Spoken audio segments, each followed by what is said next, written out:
جب انسان کو تھوڑا سا ترجمہ آتا ہو نا، اس کی تھوڑی توجہ ہو، اسے نماز پڑھنے کا بھی بڑا ہی مزہ آتا ہے۔ نبی کریم علیہ السلام فرماتے ہیں، رب فرماتا ہے یہ سورہ فاتحہ میرے اور میرے بندے کے درمیان آدھی آدھی ہے، آدھی میری ہے آدھی میرے بندے کی ہے۔ جب وہ کہتا ہے نا مالک یوم الدین، تو یہاں تک وہ میری تعریف کرتا ہے، ایاک نعبد و ایاک نستعین تک پہنچتا ہے تو اب میرا اور اس کا آدھا آدھا کام شروع ہو جاتا ہے۔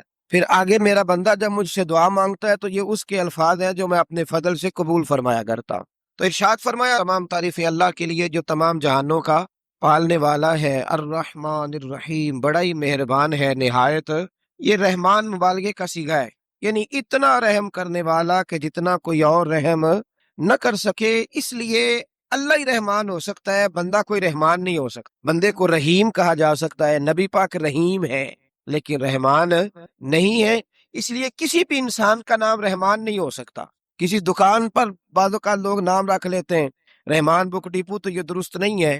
بندے کا نام رحمان نہیں ہو سکتا، عبد الرحمان، اس لیے کہ یہ لفظ رحمان خدا کے علاوہ کسی اور کے لیے بولنا درست نہیں ہے۔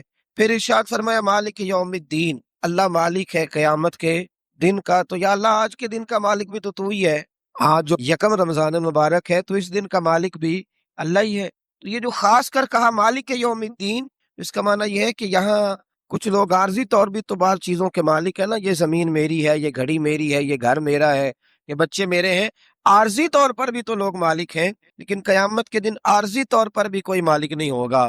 قیامت میں ساری بادشاہی فقط میرے اللہ کی ہوگی۔ بلکہ رب کریم فرمائے گا کہاں ہے وہ لوگ جو دنیا میں بادشاہ بنا کرتے، کدھر ہے؟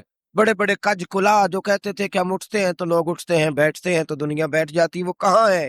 جب کوئی نہیں بولے گا تو رب فرمائے گا للہ الواحد القہار، آج ایک رب واحد اور قہار کی حکمرانی۔ پھر ارشاد فرمایا ایاک نعبد و ایاک نستعین، بے شک ہم تیری ہی عبادت کرتے ہیں اور تجھی سے مدد چاہتے ہیں۔ عبادت بھی اللہ کی ہے اور مدد بھی، یہ جو بندوں کے ذریعے بعض اوقات مدد ہوتی ہے تو یہ مدد بھی اللہ کی ہے، یہ مدد بھی اللہ کی ہے۔ یہ کسی بندے نے مائک بنایا ہے جس کی مدد سے آپ تک آواز جا رہی ہے، تو اس کو عقل کس نے دی تھی بنانے کی؟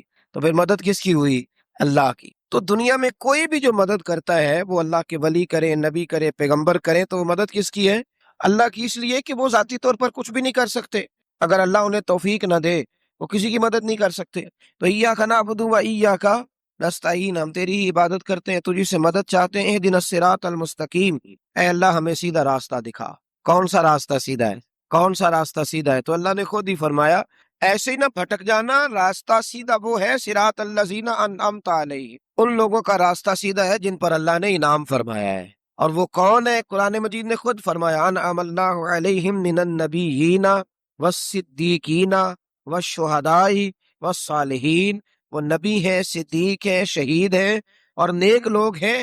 فرمایا اپنی مرضی کے راستے پہ چلو گے تو بھٹک جاؤ گے، رب کی بارگاہ میں سوال کرنا کہ وہ تمہیں نبیوں کے، صدیقوں کے، شہیدوں کے اور نیک لوگوں کے راستے پہ چلائے۔ غیر المغضوب علیہم ولا الضالین، نہ ان لوگوں کے راستے پہ چلا جن پر تیرا غضب ہوا، اور نہ ان کے راستے پہ چلا جن پر تو ناراض ہوا، جنہیں تو نے گمراہ کیا، ان لوگوں کے راستے پہ نہ چلا، بلکہ ان لوگوں کے راستے پہ چلا جن پر تیرا انعام ہوا۔ یہ جو لوگ ہیں نا مغضوب علیہم ولا الضالین، ایک گروہ یہودیوں کا ہے اور ایک عیسائیوں کا ہے۔ کہا جا رہا ہے یا اللہ نہ یہودیوں کے راستے پہ چلا اور نہ عیسائیوں کے راستے پہ چلا، ہمیں تو ابوبکر صدیق کے راستے پہ چلا، ہمیں تو عمر فاروق کے راستے پہ چلا، عثمان غنی، مولا علی اور جناب ابو ہریرہ کے راستے پہ چلا۔ دین اسلام کے جتنی بھی تعلیمات ہیں فطرت انسانی کے عین مطابق، اللہ تعالیٰ نے جس طرح کا انسان کو بنایا ہے اور جن چیزوں کی اسے ضرورت ہے، انہی چیزوں کی تعلیمات کا نام دین اسلام ہے۔ جب ہم دین سے ہٹ کر کوئی کام کرتے ہیں تو اس کا معنی یہ ہوتا ہے کہ ہماری جو ذاتی اپنی فطرت ہے، جو ہمارے جبلی تقاضے ہیں، فطری تقاضے ہیں، ہم ان تقاضوں کی مخالفت کرتے ہیں۔ دین بالکل انسان کی فطرت کے مطابق اسے احکامات دے۔ ہماری دینی تعلیمات کا جو بنیادی نقطہ ہے کتاب و سنت میں، وہ یہ ہے کہ ہم امت وسط ہیں، ہم درمیانی امت ہیں، افراط و تفریط سے پاک، شدت سے، غلو سے، تنگ نظری سے، ان چیزوں سے پاک، درمیانی اور معتدل امت، امت وسط۔ افراط و تفریط سے پاک ہونا یہ اس امت کی خوبصورتی ہے۔ نہ اس طرف زیادہ جھکا جائے نہ اس طرف زیادہ جھکا جائے، بلکہ دین کا حسن یہ ہے کہ انسان معتدل زندگی گزارے۔ قرآن مجید میں اللہ کریم نے فرمایا وَلَا تَعْتَدُوا، حد سے نہ بڑھو، ان اللہ لا يحب المعتدین، اللہ حد سے بڑھنے والوں کو پسند نہیں کرتا، محبوب نہیں رکھتا۔ اللہ تبارک و تعالی ان لوگوں کو پسند نہیں فرماتا جو اعتدال کا رستہ چھوڑ جاتے۔ بعض لوگوں کی یہ طبیعت ہوتی ہے کہ وہ اپنی مزاج کے لحاظ سے ہی کبھی اس پرڑے میں جھک جاتے ہیں، کبھی اس پرڑے میں جھک جاتے ہیں۔ کسی سے دوستی ہوئی تو پھر اس قدر زیادہ ہوئی کہ غلو کا شکار ہو گئے، جان بھی حاضر، مال بھی حاضر، سارا کچھ ہی تو ہے، گھر کی باتیں بھی بتا لی، باہر کی بھی بتا لی، کاروبار کی بھی بتا لی، سب اسی کے نام کر دیا۔ لیکن جب اس شخص کے ساتھ اختلاف ہوا تو پھر دوست تو دور کی بات، اسے انسان ماننے سے بھی معاذ اللہ انکاری ہو، تو یہ شدت ہے، یہ تناؤ ہے مزاج کا، اس سے انسان کا اخلاقی حسن ضائع ہوتا ہے، اس سے جو انسان کی انسانی خوبصورتی ہے وہ چلی جاتی۔ وہ کسی نے کہا تھا کہ تعلقات جب حد سے گزر جائیں تو غم ملتے ہیں، اس لیے ہم ہر شخص سے کم ملتے ہیں۔ ہم کوشش کرتے ہیں کہ معتدل رہیں، زیادہ آگے بڑھنا ہی نہ پڑے۔ نبی پاک صلی اللہ تعالی علیہ وآلہ وسلم نے ہمیں معتدل دین دیا ہے، اعتدال والا، درمیانہ، اور فرمایا بہترین رستہ درمیانہ رستہ ہے۔ اور نبی پاک علیہ الصلوۃ والسلام نے فرمایا جو درمیانی چال چلتا ہے وہ کبھی تنگ نہیں ہوتا، جو اعتدال کا رستہ اختیار کرتا ہے تکلیف میں نہیں آتا۔ معتدل چلنے والے لوگ جو ہوتے ہیں ان کا بیلنس ہمیشہ ٹھیک رہتا ہے، ان بیلنس نہیں ہوتے۔ تو معتدل زندگی گزاریں، اعتدال پسند بنیں، چیزوں میں شدت نہ لائیں۔ نبی پاک علیہ الصلوۃ والسلام نے فرمایا دین میں بھی غلو نہ کرو، فرمایا تم سے پہلے لوگ غلو کی وجہ سے ہلاک ہو۔ کچھ لوگ غلو کرتے، چھوڑ دیا جی میں نے سارا کچھ، میرا کوئی تعلق نہیں جی، میں نے نہیں بیاہ کرانا، میرا شادی سے کیا لینا دینا، میں نے گھر چھوڑ دیا جی، اب میں نے تسبیحاں ڈال لی ہیں گلے میں جی، میں اب بس مسجد میں ہی ہوں جی، میں فلانی جگہ۔ دین تو اس کو پسند ہی نہیں کرتا، یہ تو حقوق سے بھاگنے والی بات ہے، شریعت تو اس کو سپورٹ ہی نہیں کرتی۔ اور میں نہ جناب چھوڑ دیا جی میں کچھ نہیں کھاتا جی، بس میں تو روزہ رکھتا ہوں ہر روز، ساری رات اللہ اللہ کرتا ہوں، اس کو پسند نہیں کرتا دین اسلام۔ آپ کو معتدل رہنے کا کہا گیا ہے۔ وہ جو رہبانیت اختیار کر لی تھی یہودیوں نے، عیسائیوں نے، غاروں میں چلے گئے، نکل گئے جنگلوں میں، تو حضور نے فرمایا میرے دین میں کوئی رہبانیت نہیں ہے۔ دین تو کہتا ہے کہ آپ روٹین کے کام کریں، روٹین کے، اور روٹین کے کام ہی صحیح کر کے کریں، اسی میں آپ کو اللہ کی رضا نصیب ہو جائے گی۔ دیکھیں نا، حضور نے فرمایا جو محنت کر کے روزی کمانے والا اللہ کا دوست ہے، سچا تاجر جو ہوگا اسے اللہ قیامت کے دن نبیوں کے ساتھ جگہ عطا فرمائے گا۔ تو نبی پاک علیہ الصلوۃ والسلام نے تو سپورٹ کر دی، فرمایا جو تو کام کر رہا ہے یہی کرتے کرتے تجھے اللہ کا قرب نصیب ہو جائے، اسی کو صحیح کر کے کر۔ یہ جو غلو ہے، یہ جو شدت پسندی، اسے منع کیا۔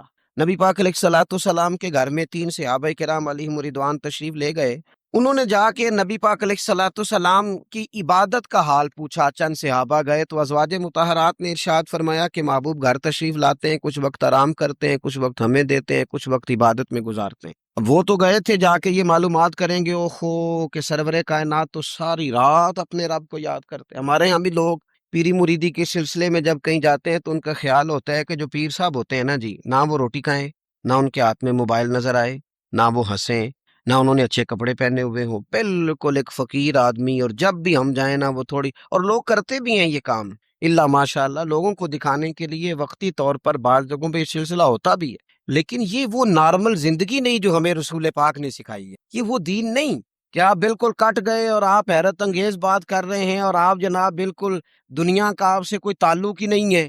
یہ تو رہبانیت ہے اور اسلام اس کو قبول نہیں کرتا۔ وہ صحابہ کرام علیہم رضوان نے نبی پاک علیہ السلام کے احوال شریفہ سنے تو وہ کہنے لگے کہ نبی پاک کے صدقے تو اللہ اگلے پچھلوں کو معاف کرے گا، حضور تو محبوب ہیں۔ یہ سن کے اب انہوں نے اپنے دل میں جو ارادہ کیا، کہنے لگے محبوب تو وراء الورا ہیں، لیکن ہم چونکہ گناہگار لوگ ہیں، عام آدمی ہیں، ہم اس طرح کریں گے کہ ہم ساری رات اللہ کی عبادت کریں۔ حضور تو محبوب ہے نا، چلو کچھ دیر آرام بھی کرتے ہیں، ہم ساری رات عبادت کریں۔ ایک نے کہا کہ بھائی میں تو ہر روز روزہ رکھا کروں گا نفلی۔ تیسرے نے کہا میں شادی نہیں کروں گا، میں ایسے ہی وقت گزاروں گا، تجرد کی زندگی گزاروں گا۔ رسول پاک علیہ السلام کو جب اس بات کی خبر پہنچی تو پتہ حضور نے تبصرہ کیا قربان جائیں، کیا انداز ہے گفتگو کا۔ محبوب فرمانے لگے یہ میں نے کیا سنا ہے کہ میں شادی نہیں کروں گا اور میں ہر روز روزہ رکھوں گا اور میں ساری رات ہی نفل پڑھوں گا، آرام ہی نہیں کروں گا۔ محبوب فرمانے لگے میں تم سب سے زیادہ اللہ کو جانتا ہوں، اور میں تم سب سے زیادہ رب سے ڈرتا ہوں۔ حضور فرمانے لگے میں نے تو شادیاں بھی کی ہیں، میرے تو بچے بھی ہیں۔ حضور فرمانے لگے میں تو روزہ بھی رکھتا ہوں اور میں تو نفلی روزے چھوڑتا بھی ہوں۔ محبوب کریم علیہ الصلوۃ والسلام فرمانے لگے میں تو رات کو عبادت بھی کرتا ہوں اور آرام بھی کرتا ہوں۔ اللہ کے رسول صلی اللہ تعالی علیہ وسلم ارشاد فرماتے فرماتے بات کہاں تک لے گئے؟ حضور فرمانے لگے اپنے یہ سارے طریقے، اپنی یہ سنت حضور بیان کر کے کہنے لگے سن لو بھائی، جس نے میری سنت سے منہ موڑا اس کا مجھ سے تعلق ہی کوئی نہیں۔ میرے طریقے پہ چلو، جو میں تمہارے لیے اسوہ چھوڑ کے جا رہا ہوں اس اسوے کو اپناؤ، اس طریقہ مبارکہ پر عمل کرو، اعتدال نہ چھوڑے کبھی۔ غیر معتدل ہو جاتے ہیں لوگ، میں نے دیکھا ہے کہ وہ نا جب بندہ غیر معتدل ہو جاتا ہے تو چیزوں کا حسن ختم ہوتا ہے، اس کا وقار اٹھ جاتا ہے، اس میں تازگی نہیں رہتی، اس کے اندر وہ کیفیت نہیں رہتی۔ یہ دین کی بات ہے نا، تبلیغ ہے، یہ بھی حد سے زیادہ نہیں کرنی چاہیے۔ حضرت عبداللہ ابن مسعود رضی اللہ تعالیٰ عنہ سے لوگوں نے کہا تھا ہمارا دل کرتا ہے آپ روز واز کریں، روز تقریر کریں، ہم روز سنیں، تو آپ فرمانے لگے نہیں، ہفتے میں 3 دن بات کروں گا۔ اتنی بات کریں گے جو معتدل رہے، جو حد سے زیادہ نہ بڑھے۔ وہ ہمارے ہاں رواج ہے نا 2.5 گھنٹے کی تقریر، 3 گھنٹے کی تقریر کا، 4 گھنٹے کی تقریر کا۔ تو ہم سے لوگ کئی دفعہ کہتے ہیں اسی تے گل سمجھن لگے تو تسی ختم کر دیتی۔ تو میں نے کہا آپ شروع لیٹ ہوئے نا، ہم اللہ کے فضل سے پہلی بات سے شروع ہو گئے تھے۔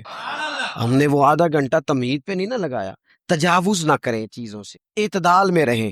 دیکھیے اسلام ہمیں یہ کہتا ہے کہ تم کھانا کھاؤ، کلو وشربو، کھاؤ بھی پیو بھی، تمام جائز چیزیں کھانے کی اجازت ہے، لیکن نبی پاک علیہ السلام نے فرمایا کمر سیدھی رکھنے کے لیے کھاؤ، اور جب تمہارا بڑا جی چاہے نا پیٹ بھر کے کھانے کو، تو کریم فرمانے لگے پھر بھی 3 حصے کرو کھانے کے، ایک حصے میں ہوا ہو، ایک میں پانی ہو اور ایک میں خوراک ہو، پھر بھی پیٹ بھر کے نہ کھاؤ۔ بلکہ اللہ کے رسول صلی اللہ تعالی علیہ وسلم فرمانے لگے کسی نے اتنا برا برتن بھرا ہی نہیں جتنا کسی نے اپنے پیٹ کو بھرا، سب سے برا برتن تم نے بھرا۔ زیادہ کھائیں گے خواہشات زیادہ پیدا ہوں گی، زیادہ کھائیں گے نیند زیادہ آئے گی، زیادہ کھائیں گے غفلت زیادہ طاری ہوگی۔ لیکن کچھ لوگوں کا مقصد زندگی کھانا ہے، صبح کی پلاننگ الگ ہے، دوپہر کی الگ ہے، شام کی الگ ہے۔ آپ حیران رہیں گے کہ آپ اس ملک میں رہتے ہیں جس میں سب سے بہترین بزنس ہوٹل چلانے کا بزنس، کھانے پینے کا کام کرو، یہ بھی بنا لو یہ بھی بنا لو، اچھا بھلا کھا پی کے اس کے بعد فاسٹ فوڈ کا آرڈر دے دیا جاتا، اور کھانے کے بعد کتنی ساری چیزیں۔ اب تو یہ میں کچھ عرصے سے دیکھ رہا ہوں، اچھا بھلا کھانا کھاتے ہیں، اس کے بعد چائے کے ساتھ بسکٹ آ جاتے ہیں۔ میرا ایک غریب گھر سے تعلق ہے، ہم تو اس وقت چائے کے ساتھ بسکٹ کھاتے تھے، رس کھاتے تھے جب روٹی کوئی نہیں ہوتی تھی، یا روٹی کھانے کا پروگرام نہیں ہوتا تھا، کوئی پرہیز چلتی تھی۔ لیکن اب وہ لوازمات چائے کے ساتھ، اب تو لوگ چائے کا، اب جی آپ کا کھانا نہیں پکانا، چائے پکانی ہے، ٹھیک ہے چائے پک گئی، اب وہ چائے پک رہی ہے، اس کے ساتھ جناب بھنا ہوا گوشت پڑا ہے، اس کے ساتھ پیزا آ گیا ہے، اس کے ساتھ فلانی چیز آ گئی، یہ کیا ہے جی؟ اچھا پھر وہ خواہش بھی ہوتی ہے بعض میزبانوں کی کہ اب یہ تعریف بھی کریں، وہ سارا کچھ رکھ کے تو ساتھ یہ بھی کہہ رہے ہوتے ہیں تو چونکہ روٹی ڈاک چھڑی سی، لہذا پھر ہم نے نا یہ سارا کچھ کیا ہے۔ یعنی وہ کہہ رہے ہوتے ہیں کہ مہمان اب یہ گئے کہ او ہو آپ نے تو بڑا تکلف کر دیا ہے، اس کی کیا ضرورت تھی۔ تو کئی مہمان میری طرح کے بڑے پکے ہوتے ہیں، جو روز کے مہمان ہوتے ہیں نا بڑے پکے ہوتے ہیں، وہ تعریف شریف کوئی نہیں کرتے، وہ صاف ہی بات کرتے ہیں کہ تسی ایک شے رکھ دیتے اسی بھی چاج نال کھا لیندے۔ اب تو یہ چکھنے چکھانے کا ہی ماحول ہے، کوئی ایک رکھتے یا ہماری مرضی کی رکھتے یا پوچھ لیتے کہ اس ٹائم روٹی کھانی ہے تو چلو ہم کھاتے۔ یہ لوازمات ہیں، یہ تکلفات ہیں، اس میں گھر والے بھی تکلیف میں، پیسہ بھی بعضوں کا ضائع۔ آپ کھانے کے لیے زندہ نہ رہیں، زندہ رہنے کے لیے کھانا کھائیں، اپنی طبیعت میں بوجھ نہ بنائیں کسی قسم کا۔ نبی پاک صلی اللہ تعالی علیہ وسلم نے مومن کی شان پتہ کیا بیان کی؟ فرمایا کافر اور منافق 7 آنتوں سے کھاتا ہے اور مومن 1 سے کھاتا ہے۔ اتنا فرق ہے کافر منافق کے کھانے میں اور مسلمان کے کھانے میں، 6 گنا کم روٹی کھاتا ہے مسلمان، 6 گنا کم۔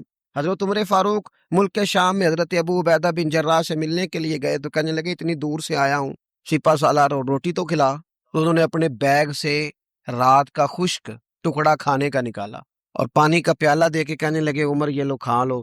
تو حضرت فاروق اعظم کہنے لگے یہی وہ مزیدار روٹی تھی جس کے لیے میں تیرے پاس آیا تھا، یہی وہ کھانا تھا، میں تلاش کر رہا تھا کہ یہ تمہیں ملے گا۔ کدھر گئے وہ لوگ جو رات کے کھانے میں فریج بھی نہیں ہوتی تھی، رات کے کھانے میں تھوڑا پانی ڈال دیا اماں نے، اس کو 3-4 دفعہ ابال لیا، رات کی روٹیوں میں تھوڑا سا پانی اور تھوڑا سا گھی، پورا گھی نہیں، تھوڑا سا پانی اور تھوڑا سا گھی، اور ساتھ دادی نانی یہ بھی کہہ رہی ہے کہ یہ پانی سے ذرا نرم ہو جائے گی روٹی، اور پھر وہ کھانا کھایا جا رہا ہے۔ اس کے اندر نہ تو ڈاکٹر آپ کو یہ کہہ رہا ہے کہ یہ نقصان کا باعث ہے، نہ میدے پہ بوجھ بن رہا ہے، نہ اس کے لیے پھر بھائیوں کو جا کے پردیس کاٹنا پڑ رہا ہے، نہ باپ کو کئی کئی قسم کی نوکریاں کرنی پڑ رہی ہیں، اعتدال میں گھر کے اندر ہی سارا کچھ مینج ہے۔ وہ حسن ہے جو اسلام کہتا ہے تم غیر معتدل ہو گئے، تم حد سے بڑھ گئے، تم نے زندگی ساری کھانے پینے پہ لگا دی، اور بھائی من چاہی نعمتیں تو جنت میں ملیں گی، ہم نے تو مزے مزے کے کھانے وہاں جا کے کھانے، وہاں ملے گا پھل اور وہاں ملے گی نعمتیں جو بار بار ملیں گی، چہرے ایک جیسے ہوں گے پر ذائقہ بڑا منفرد سے منفرد نظر آئے گا۔ تو وہ جو پردہ غیب میں چیزیں تھی وہ ساری چیزیں لوگ کہتے ہیں ہاں جی ہم ساری غیر معتدل نہ بنے، تھوڑی سادگی لائیں، تھوڑا درمیانہ راہ، اسلام اس کو پسند کرتا ہے۔ نبی پاک علیہ السلام کی بارگاہ میں ایک مہمان آیا، ابھی وہ مسلمان نہیں تھا، محبوب نے فرمایا ایک بکری کا دودھ دھو کے اسے پلا دو۔ ایک بکری کا دودھ دھویا گیا، پلایا گیا، پھر دوسری کا دودھ دھویا گیا، پلایا گیا، پھر تیسری کا، وہ 7 بکریوں کا دودھ پی گیا۔ صبح اللہ نے توفیق دی اور وہ کلمہ پڑھ گیا۔ اب نبی پاک علیہ السلام نے فرمایا اسے بکری کا دودھ دھو کے پلاؤ۔ ایک بکری کا دودھ پیا، دوسری کا پی نہ سکا، رات 7 کا پی گیا تھا۔ تو میرے کریم فرمانے لگے یہ مومن اور کافر کا فرق ہے، جب تک یہ حالت کفر میں تھا 7 بکریوں کا دودھ پی گیا، اب یہ مومن ہوا ہے تو اللہ تبارک و تعالیٰ نے ایک دودھ کے ساتھ ہی اسے سیر فرما دیا ہے، اس کی تشنگی اور بھوک اللہ نے مٹا دی کھانے پینے کے لیے، اور اس کا ذہن بھی نہ بنائیں۔ میں جانتا ہوں جن گھروں میں بچے اس مزاج کے ہو جاتے ہیں، اس طبیعت کے ہو جاتے ہیں کہ آج یہ کھانا ہے، کل وہ کھانا ہے، پرسوں وہ کھانا ہے، وہ پھر کھانے پینے میں سارا وقت گزرتا ہے۔ پھر وہاں دیکھا ہے کہ اماں بیچاری باورچی خانے میں ہی رہتی، پھر وہاں صرف ایک ہی سلسلہ ہے کہ کھاؤ کتنا کو کھا سکتے، تو معتدل رہیں۔ تیسری بات یہ کہ رزق کمانے کے مسئلے میں بھی معتدل رہیں، کاروبار کریں، محنت کریں، منصوبہ بندی کریں، کوشش کریں، لیکن پیسے کمانے کے مسئلے میں ڈپریشن کا شکار نہ ہو، یعنی اس کو نہ جینے مرنے کا مسئلہ نہ بنائیں کہ اگر ایک مہینہ کاروبار صحیح چمکا ہے تو صحت بھی ٹھیک رہی ہے، اور اگلے مہینے اگر تھوڑے حالات خراب ہوئے ہیں تو بلڈ پریشر بھی کافی اوپر نیچے ہو گیا ہے، اس کو نفسیاتی مسئلہ نہ بنائیں۔ پہلے بھی کئی دفعہ کہہ چکا ہوں، پھر کہتا ہوں، 2 4 5 دوستوں سے پیار ہے تو 2 4 دفعہ انہی دنوں میں نا، سال کے بعد آ کے مجھے کچھ دن آتے ہیں نا کاروبار، انہی دنوں میں آ کے انہوں نے مجھ سے کہا، دور سے آئے، کہا جناب ہم کاروباری بندے، حالات ٹھیک نہیں، کوئی دعا بتائیں۔ تو میں نے کہا جن دنوں ٹھیک ہوتے ہیں ان دنوں کیوں نہیں آتے؟ یا آج کل حالات بڑے اچھے ہیں، کوئی شکر کا طریقہ بتائیں، کیوں نہیں آتے؟ کیا فلسفہ ہم نے اختیار کر لیا ہے؟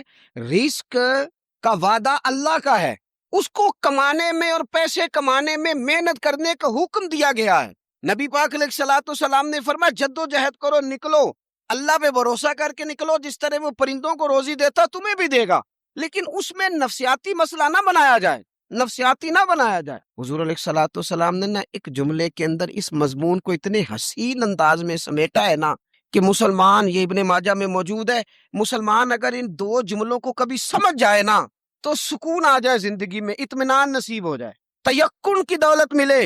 حضور فرمانے لگے رزق کمانے کے معاملے میں معتدل رہنا، کوئی بندہ اتنی دیر تک مرے گا نہیں جب تک اس کے حصے کا رزق اسے مل نہ جائے، اتنی دیر تک بندہ دنیا سے نہیں جائے گا، تیرا حصہ تیرے تک پہنچے گا۔ کبھی بھی بے آبرو ہو کے رزق کمانے کے چکر میں نہ پڑے، کبھی بھی ذہن پہ سوار نہ کر لیں کہ میرا کام نہیں چل رہا، کبھی بھی اس طرح کی طبیعت نہ بنائیں۔ وہ میں تھوڑی دیر پہلے عرض کر رہا تھا کہ ایک بزرگ نے نا 2 کنجوس لوگوں کو پہلے بلایا، کنجوس آدمی تھے اللہ ماشاء، تو ان کے سامنے کھانا رکھا، کھانا بڑا بہترین اعلیٰ کوالٹی، لیکن ان سے کہا کہ جناب ہم نے نا ایک سبق لینا ہے آپ سے، تو کھانا تو آپ کو ملے گا اور آپ کی مرضی کا پکایا ہے، پر کھانے کا طریقہ ہمارا ہے۔ انہوں نے کیا کیا، یہاں سے رکھ کے نا ان کے ہاتھ باندھ دیے، وہ پرانے زمانے میں جو جراح ہوتے تھے بازو ٹوٹ جاتا تھا تو باندھ دیتے نا لکڑیاں رکھ کے، تو لکڑیاں رکھ کے نا ہاتھ باندھ دیے تاکہ یہ جوڑ موڑ نہ سکے، تو یہاں سے ہاتھ باندھ دیے کا روٹی کھاؤ۔ کنجوس بندے تھے، اب انہوں نے لقمہ اٹھایا، ہاتھ بندھا ہوا، یہاں سے لے جا کے جب منہ میں پھینکا، وہ کپڑے بھی سارے الجھ گئے، حال بھی خراب ہو گیا، پر کھایا انہوں نے مزہ لے کے پورا۔ وہ بڑی بری حالت ہو گئی، وہ کنجوس تھے، دونوں کو دسترخوان پہ روٹی کھائی جا رہی۔ اب ان دونوں کو سمجھانے کے لیے کہا کہ اب ہم تمہیں 2 اور لوگوں سے بھی ملواتے ہیں۔ اب 2 وہ بندے بلائے جو دل کے سخی تھے، جو رزق کے معاملے میں اس کا زیادہ حریص نہیں تھے، ان کی بھوک جو تھی وہ کہیں دور تک دکھائی نہیں دے رہی تھی۔ انہوں نے کہا جناب ادھر آئے، آپ دونوں بھی، ان کے بھی ہاتھ باندھ دیے گئے، کہا آپ نے روٹی کھانی ہے، آپ نفیس لوگ ہیں، ناراض نہ ہوئیے گا، سخی بندے ہیں، پر کھانا آپ نے کھانا ہے، اور ہماری مجبوری ہے، ہم نے آپ کے ہاتھ باندھ کے روٹی دینی ہے آپ کو۔ وہ 2 بندے بھی آمنے سامنے بٹھا دیے گئے، کھانا چن دیا گیا، ہاتھ یہاں سے باندھ دیے گئے، لیکن وہ سخی تھے، انہوں نے کہا جناب کوئی مسئلہ نہیں، اللہ تعالیٰ توفیق دے گا۔ انہوں نے کیا کیا، وہ لقمہ لگاتے اور ایک دوسرے کے منہ میں ڈالنا شروع کر دے، کھانا بھی کھا لیا، کپڑے بھی بچ گئے، نفاست بھی قائم رہ گئی، اور کسی قسم کی کوئی پریشانی آئی، کام خاصا مشکل ہے کسی کے منہ میں لقمہ دینا، یہ کام بڑا مشکل ہے، یعنی کھانا آ جائے، پک جائے، پاس پہنچ جائے، اور پھر اسے توڑ کے بنا کے اتنی محنت کر کے دے کسی کے منہ میں دینا۔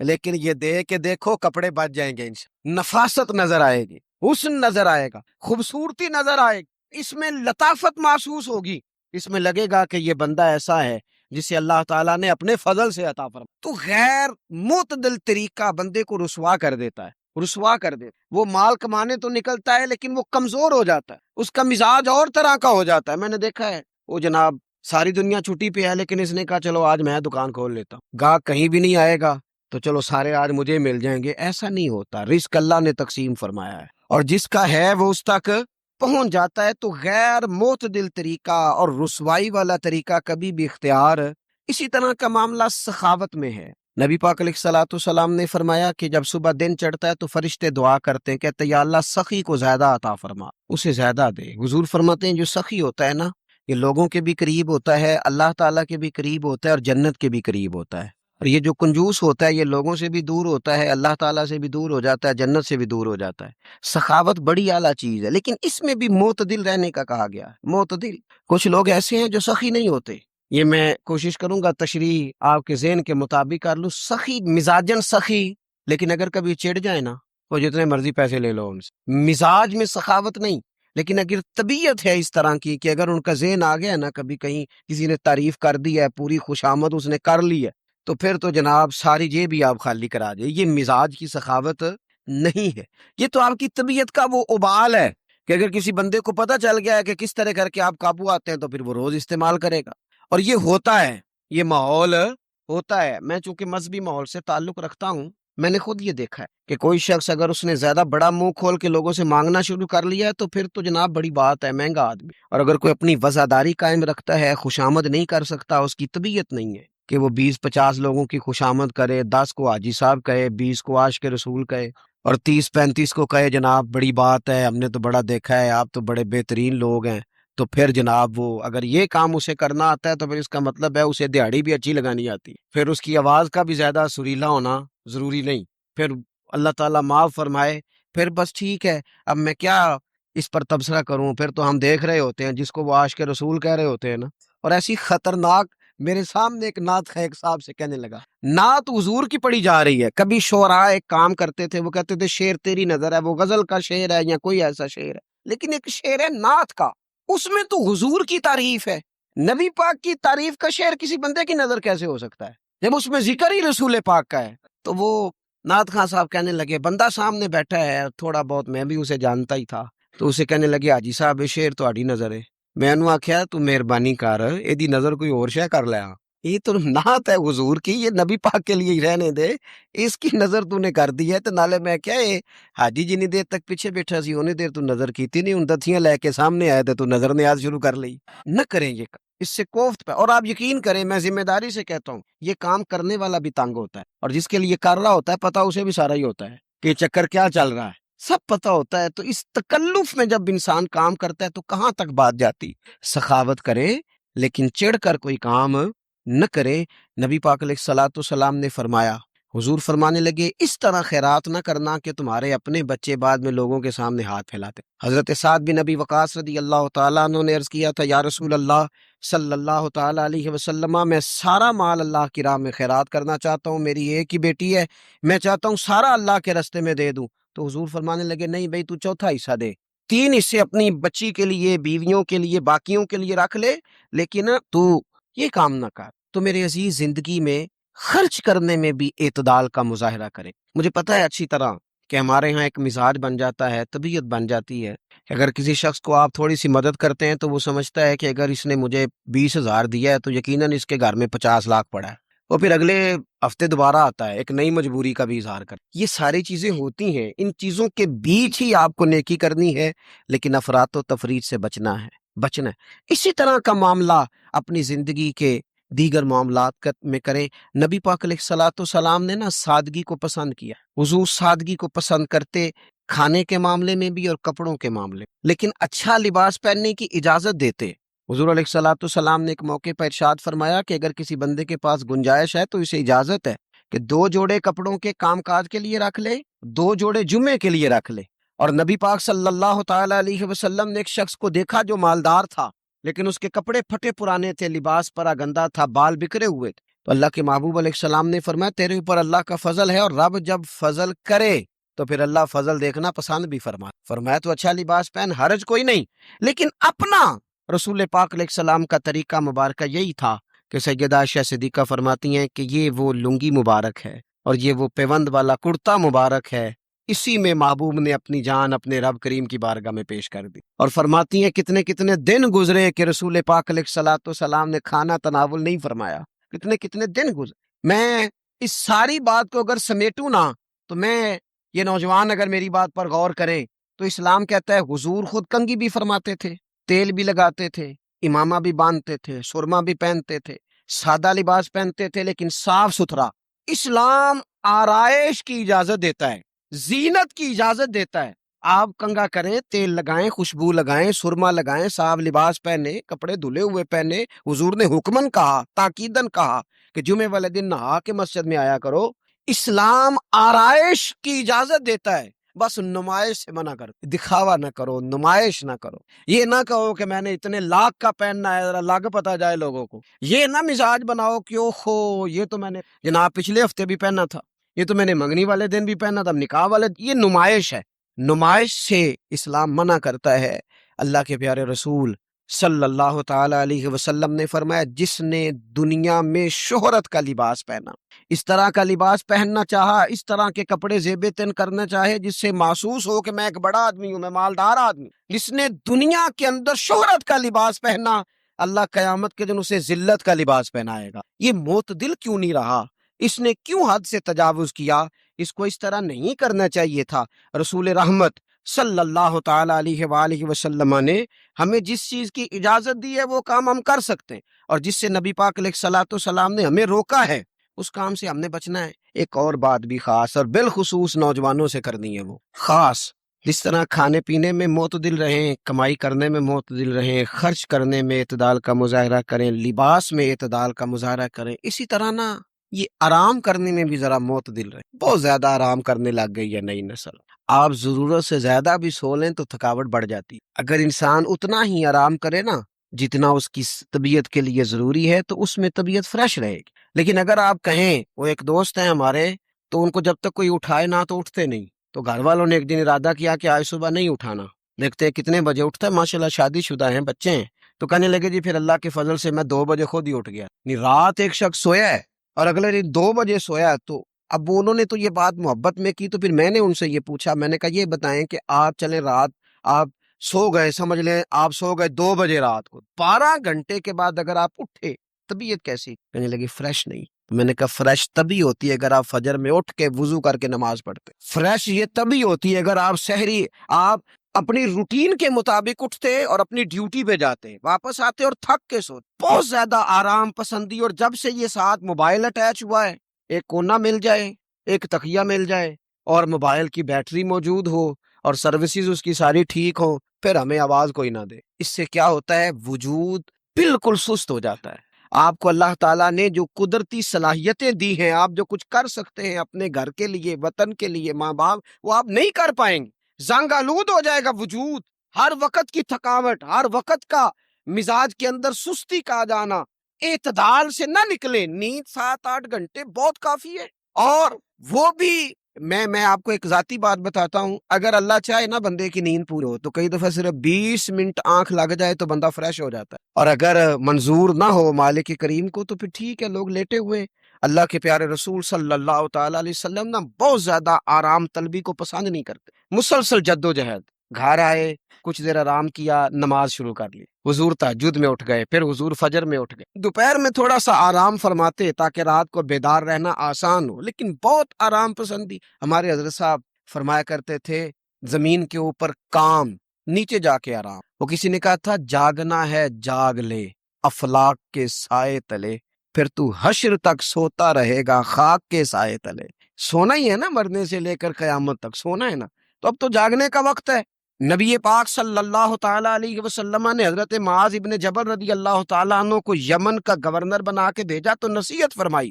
حضور علیہ الصلوۃ والسلام نے فرمایا تھا تمہیں گورنر بنا کے بھیج رہا ہوں، عیش کوشی سے بچنا۔ حضور فرمانے لگے اللہ کے بندے آرام طلب نہیں ہوتے، رب کے بندے تو محنت کرنے والے ہوتے ہیں، جد و جہد، وہاں جا کے عیش کوشی سے بچنا۔ یہ مسند امام احمد بن حنبل میں موجود ہے۔ یہ جو آرام ہے نا، ہمیں بلائے کوئی نہ، آواز کوئی نہ دے، مرضی سے اب تو چھٹی ہے جی، اب تو میں نے سویرے اٹھنا ہی نہیں، اور بھائی ڈھیر سارے کام ہیں جو چھٹی والے دن کرنے کے، ڈھیر ساری ذمہ داریاں ہیں جو چھٹی والے دن پوری کرنے کی۔ اپنی زندگی سے، اپنے وجود سے کچھ نفع لیں، ایسا نہ ہو کہ یہ بیکار ہو جائے۔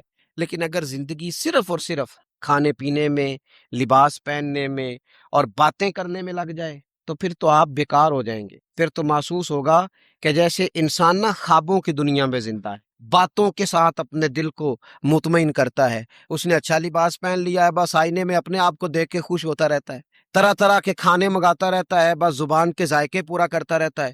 امام طبرانی حدیث لائے ہیں، رسول پاک صلی اللہ تعالی علیہ وسلم نے فرمایا میری امت میں ایسے لوگ آئیں گے جو رنگ برنگے کھانے کھائیں گے، انواع و اقسام کے مشروبات استعمال کریں گے، طرح طرح کی زیب و زینت کریں گے، اور منہ پھاڑ پھاڑ کے باتیں کریں گے، منہ کھول کھول کے گفتگو کریں گے۔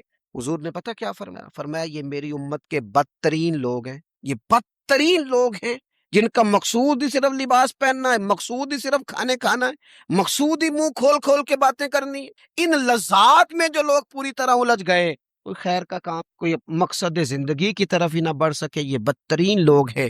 عزیز دوستو، ان تین چیزوں میں ڈھیر سارے لوگ، اللہ تعالیٰ معاف کرے، اللہ ماشاء اللہ، اللہ سب کو محفوظ رکھے، اپنی زندگی کو ضائع کرتے دکھائی دیتے ہیں۔ یا تو کھانے پینے کا شوق ہے، یا لباس کی زیب و زینت کی طرف توجہ ہے، یا بس نشستن گفتن برخاستن بیٹھے ہیں اور باتیں کی ہیں اور اٹھے، اور اتنی باتیں کی ہیں، اتنی باتیں کی ہیں، اس میں بھی کوئی اعتدال نہیں۔ بہت زیادہ بولنے سے وقار چلا جاتا ہے، بہت زیادہ باتیں کرنے سے باتوں کا حسن ضائع ہوتا ہے، بہت زیادہ بولنے والے کے جملے قیمتی نہیں رہتے، بہت زیادہ باتیں کرنے والا آدمی بے وزن اور بے وقت ہونے لگتا ہے، بغیر مانگے مشورہ دینے والے لوگوں کے مشوروں کو لوگ ردی کی ٹوکری جاننے لگتے ہیں۔ اپنی زندگی کو اگر وزادار اور باوقار بنانا چاہتے ہیں تو ذرا لباس میں بھی سادگی، اللہ کی ہر نعمت خوش دلی سے استعمال کی جائے۔ سادہ کھانا بھی ملے تو رب کی عطا سمجھ کے رغبت کے ساتھ، شوق کے ساتھ اسے استعمال کیا جائے۔ مجلس میں بیٹھا جائے تو سیکھنے کی کوشش کی جائے، دوسروں کی باتوں کو سنا جائے۔ اللہ تعالیٰ نے نا کان دو دیے ہیں، زبان ایک دی ہے، معنی کیا ہے؟ ڈبل سننا چاہیے اور سنگل بولنا چاہیے، دو گنا سنیں اور اس سے آدھی گفتگو کریں۔ اور ہمارے حضرت تو فرمایا کرتے تھے اپنے جملوں کو چھوٹا کرو، جو بات تھوڑے جملوں میں کہی جا سکتی ہے اسے لمبے جملوں میں نہ کہو۔ ہر بات کی وضاحت کرنا اور ہر بات کا پس منظر بیان کرنا اور بات کو اتنا لمبا کر دینا کہ اصل بات ہی اس میں سے رہ جائے، بیچ میں سے مدعا ہی ختم ہو جائے، آنے کا مقصد ہی کسی کو سمجھ میں نہ آئے، اس سے بھی انسان اعتدال کا رستہ چھوڑتا ہے۔